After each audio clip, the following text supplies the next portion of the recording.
Hello, I am the gaming superhero, and today we expand the DC Rivals roster with the first female character, one of the most popular ones as well, StarFire, one of the Teen Titans. Not really sure what to say here. It's StarFire. You know her, you love her. So of course she made the list. I also just got a comment last DC skin short asking where the Gooner skins are for the game, and well, come back Wednesday. There will be plenty.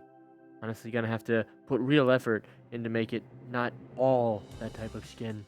And for the shoutouts, first on Discord we have Prehistoric Pogfish and Biggle, both guessing Starfire correctly.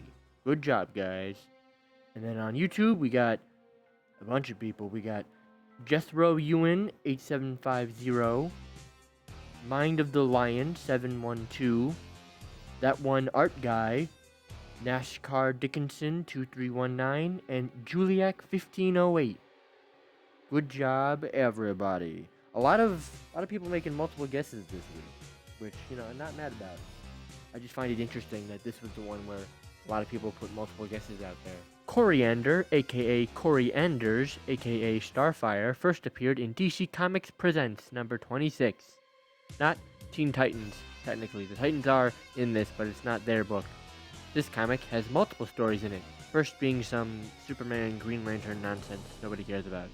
The real story we give a shit about opens like one of those drama shows with the ticking clock. At 1 p.m. this New York street was bustling, thoroughfare of lunchtime shoppers. Yes, New York, like the real life New York City.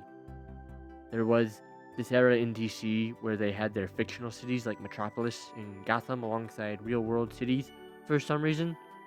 Like, Wonder Woman was mostly doing stuff in Boston, of all places. It was weird. Anyway, terrorists are holding a Star Labs hostage, and Robin is on the scene. He leaps into action, but gets dizzy and almost immediately, falls to the ground. Fucking loser. Except he is jostled to reality by Wonder Girl, who says they are running late for a Titans meeting. Confused, not knowing who the Titans are, or at least some of them anyway, he recognizes Wonder Girl and Beast Boy, although he is going by Changeling in this, even saying Beast Boy was nowhere, Changeling has got style. Sure it does, that's why nobody uses it anymore. We are also introduced to Starfire, who comes in announcing her love for Robin, and otherwise just appearing like everyone knows who she is.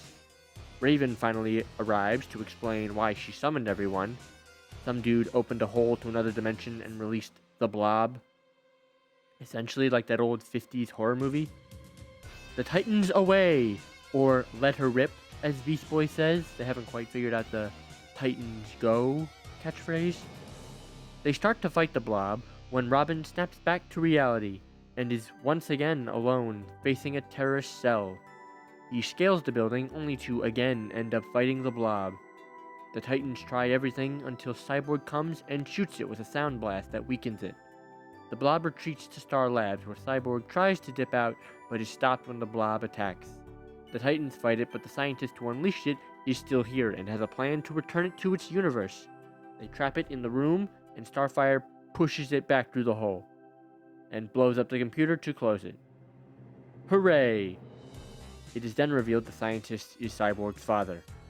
We then immediately cut back to the terrorist reality, where it is revealed Robin was muttering to himself to remove the air from the building, which the police did, and so the terrorists surrendered. He literally defeated them in his sleep.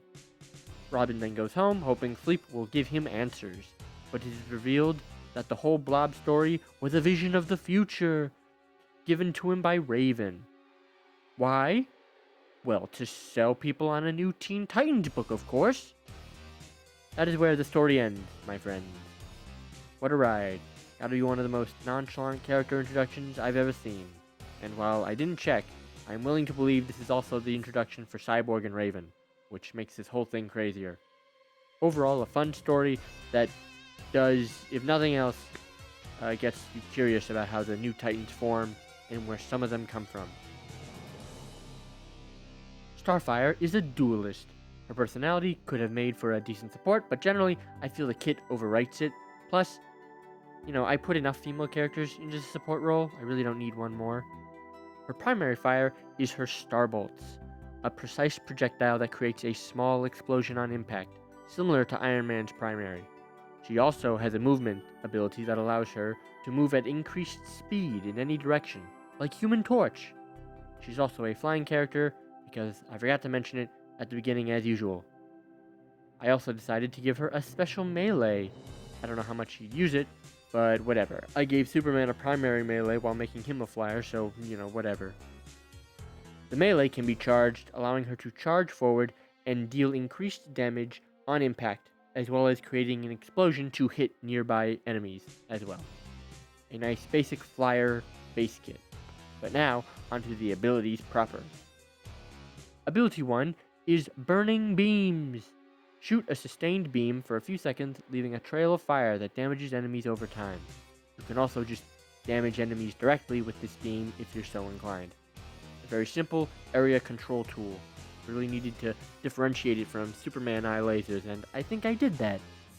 Now to think of how to differentiate Supergirl's eye lasers. God damn it, why do so many DC characters have eye laser attacks? Ability 2 is called StarFire. Creates a huge explosion around StarFire that damages enemies and knocks them away. A keep-away tool for helping her combat any character that would want to get up in her face. I don't really have any characters who would want to do that yet, but, there's gonna be one, I'm sure. This also is inspired more from a Superman ability, but let's be honest, this makes way more sense for StarFire anyway. Plus, I didn't give Superman that ability, so it doesn't really matter. For the ultimate, we have Cameranian Rage. StarFire gains infinite movement ability, and the damage and blast radius of all her explosive attacks like Starbolts, Melee, and Starflare, as well as bonus damage for her eye laser attack, as well as also gaining bonus health. A basic power-up ult that just increases her other ability effectiveness. Again, very similar to Human Torch, except no real ability change, like his area attacks becoming tornadoes.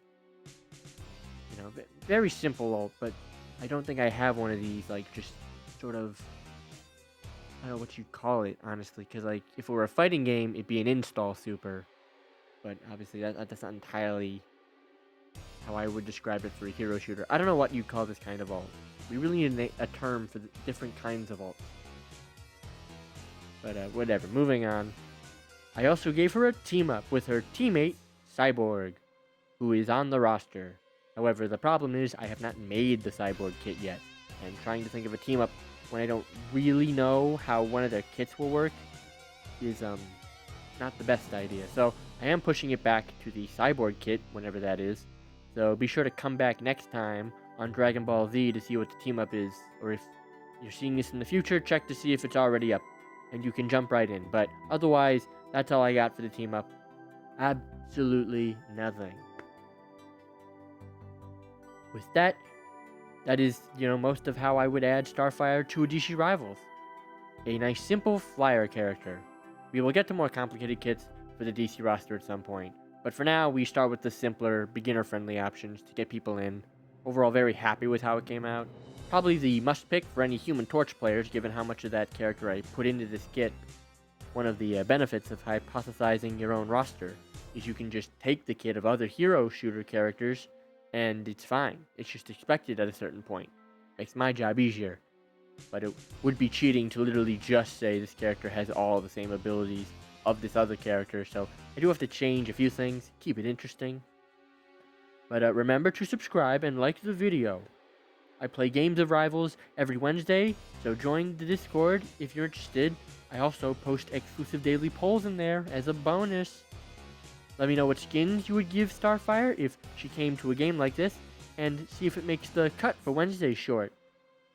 And you're welcome for the first cheesecake character for the DC Rivals roster. Let's go!